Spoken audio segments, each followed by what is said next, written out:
నేడు దేశవ్యాప్తంగా జరుగుతున్నటువంటి చర్చ ఎన్నికల సంఘం యొక్క పనితీరు, దానికి ప్రజల్లో ఉన్నటువంటి విశ్వాసం, రాజకీయ పార్టీల్లో కలుగుతున్న అనుమానాలు. ఎలక్షన్ కమిషన్ రాజ్యాంగం ద్వారా నిర్మితమైనటువంటి ఒక శాశ్వతమైన స్వతంత్ర కలిగినటువంటి సంస్థ. ఆర్టికల్ 324 ద్వారా ఎలక్షన్ కమిషన్ యొక్క పవర్స్ అండ్ ఫంక్షన్స్, విధులు, బాధ్యతలు, పార్లమెంటులోని ఉభయ సభలు, లోక్సభ, రాజ్యసభకు సంబంధించి, రాష్ట్రపతి, ఉపరాష్ట్రపతికి సంబంధించి, రాష్ట్రాలలోని శాసనసభ, శాసన మండలి సంబంధించినటువంటి ఎన్నికలు నిర్వహణ, దానికి సంబంధించిన మార్గదర్శకాలు, సూత్రాలు, కంప్లీట్ సూపరింటెండెన్స్, డైరెక్షన్స్, కంట్రోల్, సర్వాధికారాలు కలిగినటువంటి సంస్థ ఎన్నికల సంఘం. లోకల్ బాడీస్కి సంబంధించి మనకున్నటువంటి గ్రామ పంచాయతీ, మండల పరిషత్, జిల్లా పరిషత్, మున్సిపాలిటీలకి రాష్ట్రాలలో స్టేట్ ఎలక్షన్ కమిషన్ ఉంటుంది, అది నిర్వహిస్తుంది. దేశవ్యాప్తంగా జరిగేటువంటి ఈ ఎన్నికల నిర్వహణ, అందుకు ఇప్పుడు 3 సభ్య కమిటీ, చీఫ్ ఎలక్షన్ కమిషనర్తో పాటు ఇంకొక 2 కమిషనర్స్ ఉన్నారు. అయితే ఒకసారి నియామకం అయిన తర్వాత వారిని రిమూవ్ చేయటం, తీసివేయడం అనేటువంటిది అంత సులువైనటువంటి చర్య కాదు.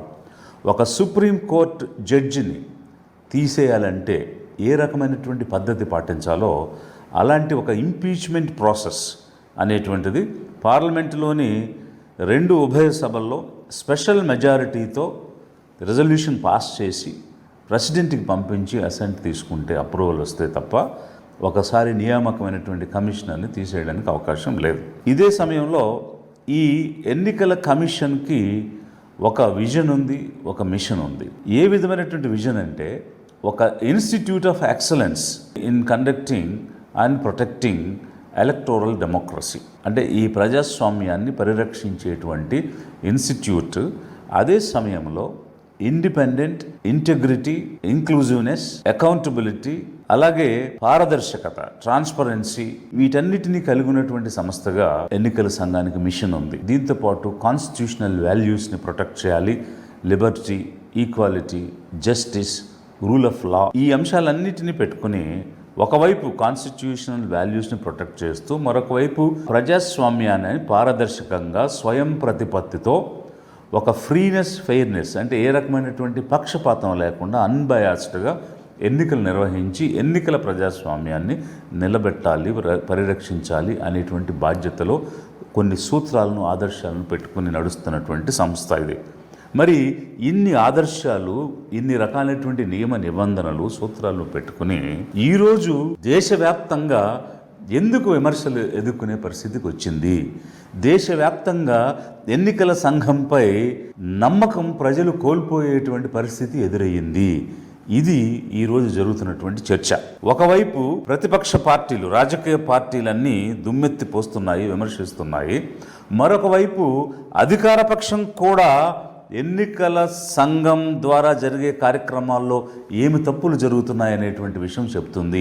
మరి అప్పుడు ఎవరి నమ్మకం మీద ఈ ఎన్నికల సంఘం పనిచేస్తున్నదే ఒక పెద్ద ప్రశ్నగా కనిపిస్తూ ఉంది. 1990 నుంచి 2014 వరకు పర్టిక్యులర్గా 25 సంవత్సరాలు chief election commissioners TN Seshan లాంటి వారు పనిచేసిన సమయం నుంచి ఆ 25 సంవత్సరాల్లో ఒక క్రెడిబిలిటీని, ఒక ట్రస్ట్ని ఎంతో ఎఫిషియెంట్గా పనిచేస్తున్నటువంటి సంస్థగా భారతదేశంలోనే కాదు, ఈ ప్రజాస్వామ్యం ఫాలో అయ్యేటువంటి ప్రతి దేశం ప్రపంచంలో భారత ఎన్నికల సంఘానికి ఆ రకమైనటువంటి విలువను సంపాదించి పెట్టినటువంటి ప్రవర్తన మనం చూసాం. కానీ ఈరోజు అంత ప్రతిభ కలిగి వర్ధీ ఇన్స్టిట్యూట్ అనేటువంటి క్రెడిబిలిటీని అక్రాస్ ది వరల్డ్ సంపాదించుకుని ఈరోజు ప్రజల నమ్మకం, రాజకీయ పార్టీల నమ్మకం కోల్పోవడం, అంటే అన్బయాస్గా, నిష్పక్షపాతంగా, స్వయం ప్రతిపత్తి కలిగి పనిచేసేటువంటి సంస్థ ఒక కమిషనర్ని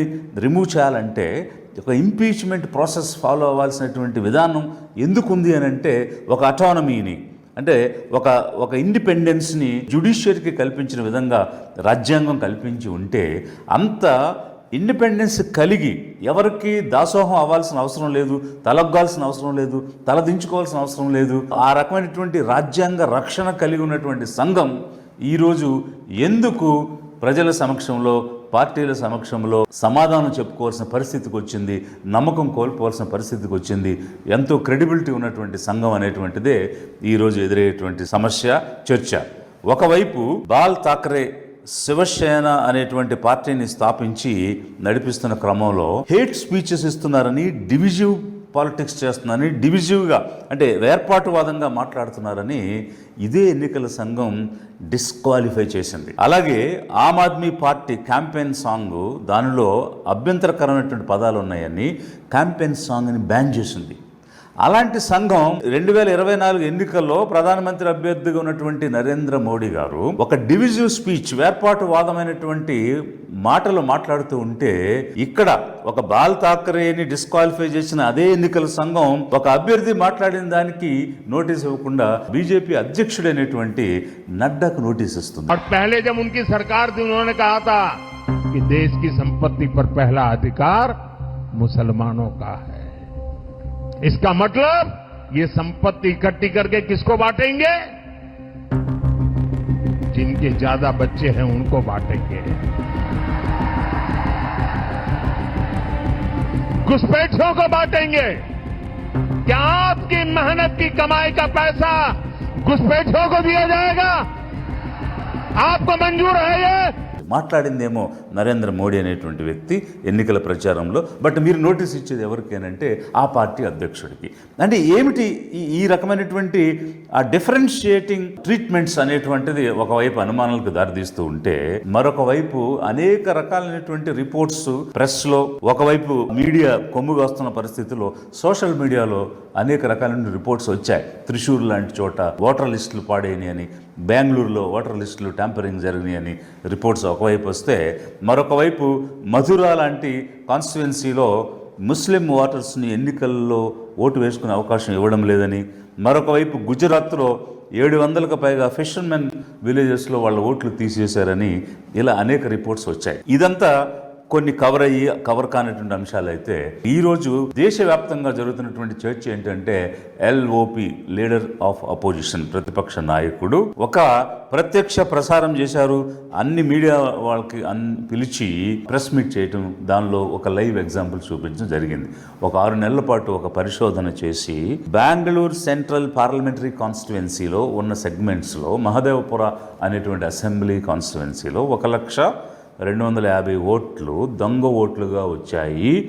రకరకాలుగా మిస్సింగ్గా, డూప్లికేట్గా, ఒకే అడ్రస్లో, ఇలా అనేక రకాల కేటగిరీస్ ఉన్నాయి అనేటువంటి అంశాలన్నీ కూడా వారు ప్రస్తావించడం జరిగింది. మరి ఈ ప్రస్తావన చేసినప్పుడు ఎక్కడైనా ఇంత పెద్ద ఎత్తున అనుమానాలకు దారితీసినా, ఒకవేళ ఈ రకమైనటువంటి ప్రశ్నలు ఒక బాధ్యత కలిగినటువంటి సంస్థ నుండి వచ్చిన, చాలా సార్లు జ్యుడిషియరీ సువమోటో కేసెస్ తీసుకుని దాని మీద రెస్పాండ్ అవ్వడం, చర్యలు తీసుకోమని అడగడం, నేషనల్ హ్యూమన్ రైట్స్ కమిషన్ లాంటి ఒక ఇండిపెండెంట్గా ఉండేటువంటి సంస్థలు స్పందించడం మనం చూసాం. అలాంటిది ఇక్కడ ఇన్ని అభియోగాలు లేవనెత్తితే, ఒక వాగ్దానంతో నువ్వు వచ్చి ఈ కంప్లైంట్ ఇవ్వాలని వచ్చినటువంటి అనుమానాలు నివృత్తి చేయకుండా, అభియోగాలకు సంబంధించిన క్లారిఫికేషన్స్ ఇవ్వకుండా ఎదురుదాడి, అంటే ఇంకో రాజకీయ పక్షం లాగా ఎలక్షన్ కమిషన్ ఒక రాజకీయ పార్టీ మీద ఎదురుదాడి చేయటం ఏంటనేటువంటిది మరిన్ని అనుమానాలకు దారితీసే పరిస్థితి కనిపిస్తూ ఉంది. మరి ఈరోజు కాంగ్రెస్ పార్టీ ఎవరి మీద, ఎలక్షన్ కమిషన్ మీద అనుమానం వ్యక్తం చేసింది,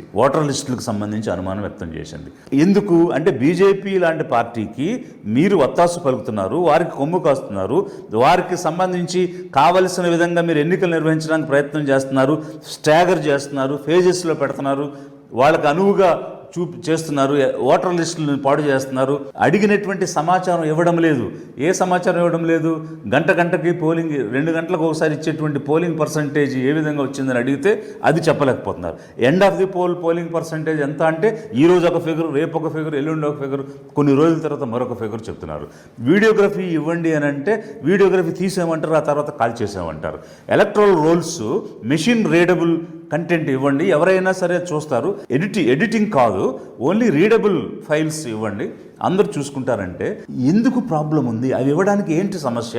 ఎందుకనంటే ఏ ఓటరు ఎక్కడ నమోదై ఉన్నాడు అనేటువంటి విషయాలన్నీ కూడా పారదర్శకంగా జరగాల్సిన అంశాలే కదా. ప్రతి ప్రజాస్వామ్యంలో ప్రతి వ్యక్తికి, ప్రతి ప్రజలకు తెలియాల్సిన అంశాలే కదా.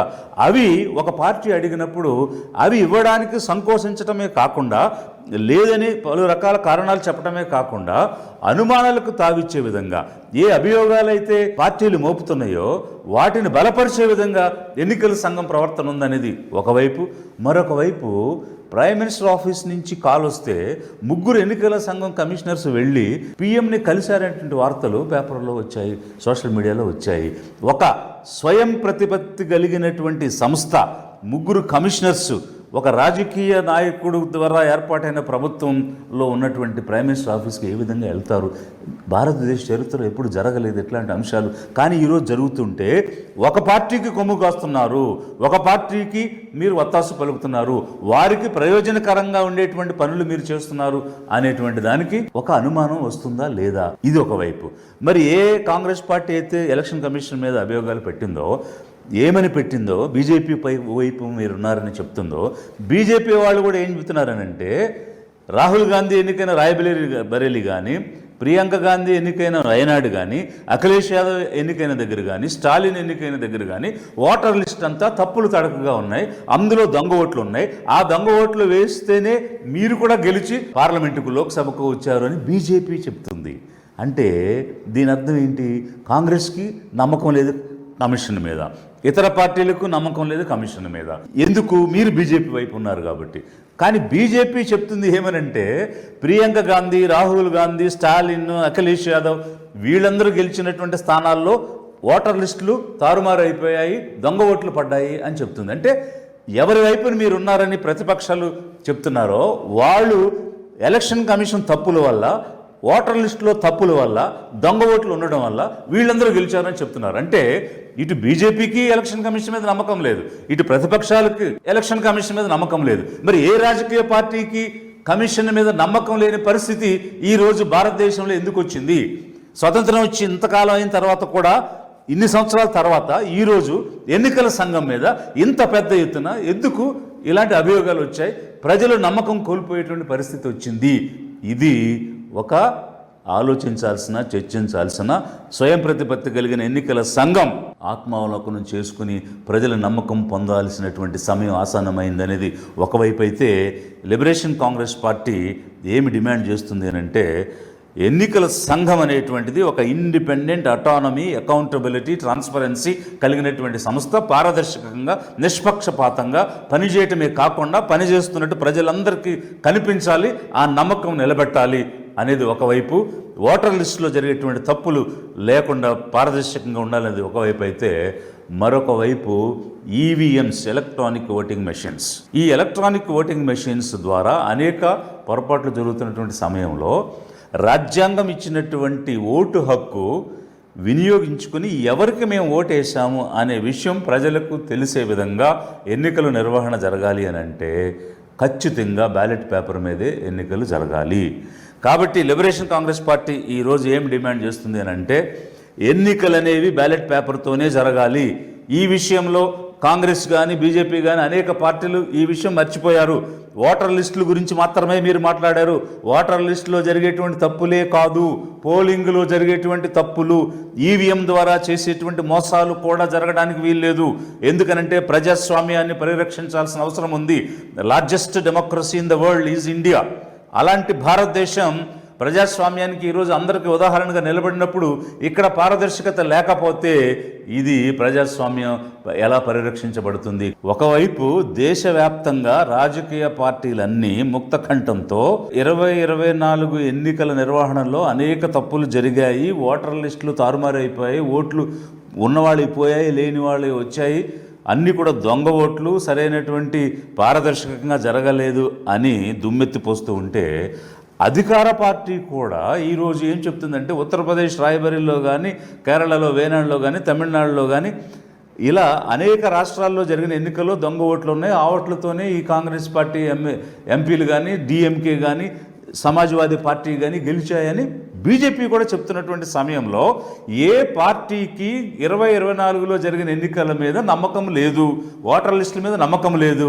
లిబరేషన్ కాంగ్రెస్ పార్టీ ఏం డిమాండ్ చేస్తుందంటే 2024 ఎన్నికలు ఒక ఫార్స్, అవి పారదర్శకంగా జరగలేదు, ప్రజల నమ్మకం కోల్పోయాయి. కాబట్టి 2024లో జరిగిన ఎన్నికలన్నీ కూడా రద్దు చేసి తాజాగా ఎన్నికలు నిర్వహించాలని లిబరేషన్ కాంగ్రెస్ పార్టీ